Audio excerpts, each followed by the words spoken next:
had that one, haven't we? I have got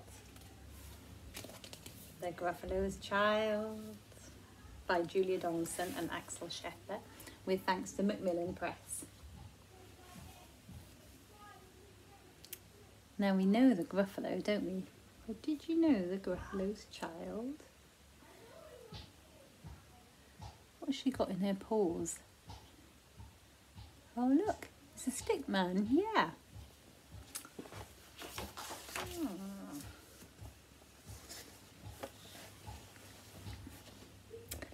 The Gruffalo said that no Gruffalo should ever set foot in the deep dark wood.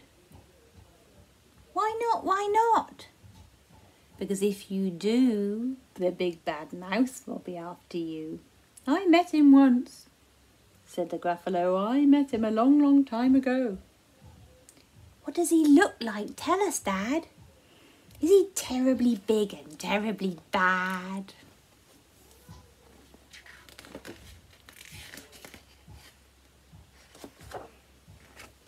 I can't quite remember, the Gruffalo said.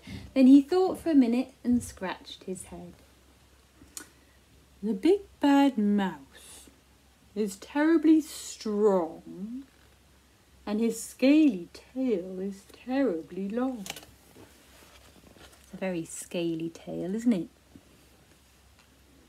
His eyes are like pools of terrible fire, and his terrible whiskers are tougher than wire. One snowy night, when the Gruffalo snored,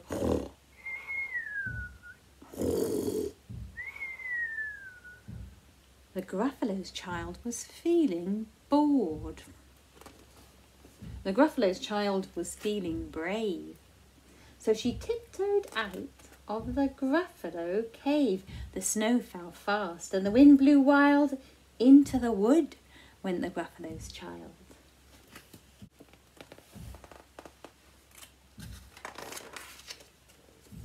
Aha! Oh, a trail in the snow. Whose is this trail and where does it go? A tail poked out of a log pile house. Can you see it? Could this be the tail of the big bad mouse? Do you think it's the big bad mouse? No? Who is it then? Out slid the creature. His eyes were small and he didn't have whiskers, no, none at all. You're not the mouse. Not I, said the snake. He's down by the lake eating Gruffalo cakes. The snow fell fast and the wind blew wild. I'm not scared, said the Gruffalo's child. Aha, aho! Marks in the snow. Whose are these claw marks? Where do they go? Two eyes gleamed out of a treetop house. Could these be the eyes of the big bad mouse? What do you think?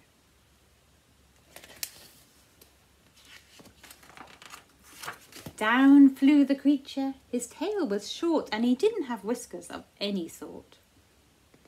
You're not the mouse. Tut-hoo, tut-hoo, not I. But he's somewhere nearby eating Gruffalo pie. Num, num, num, num, num. The snow fell fast and the wind blew wild. I'm not scared, said the Gruffalo's child.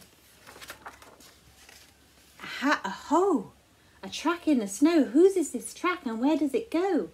Whiskers at last, and an underground house. Could this be the home of the big bad mouse?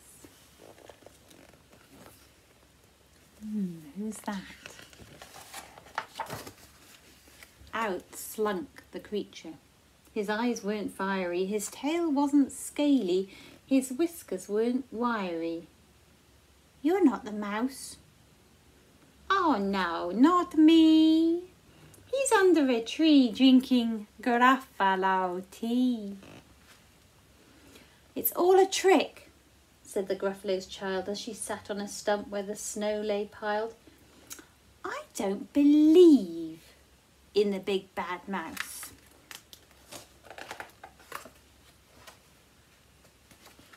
But here comes a little one out of his house. Not big, not bad, but a mouse at least. You'll taste good as a midnight feast.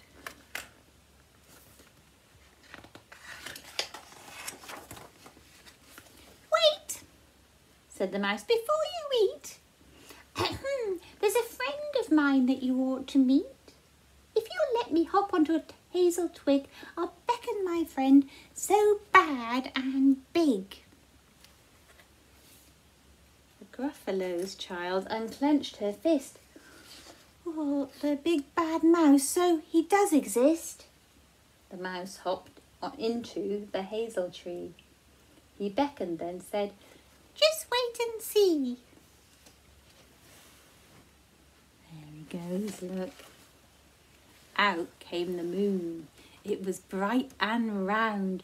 A terrible shadow fell onto the ground. Who is this creature? So big, bad and strong. His tail and his whiskers are terribly long.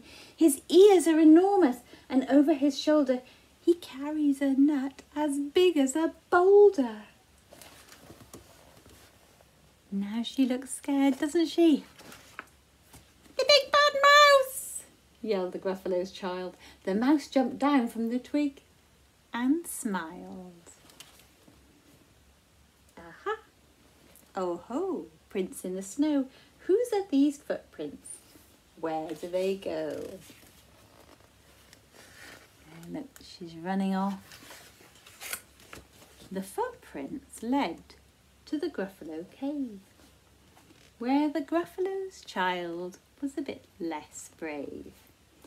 The Gruffalo's child was a bit less bored. And the Gruffalo snored and snored and snored.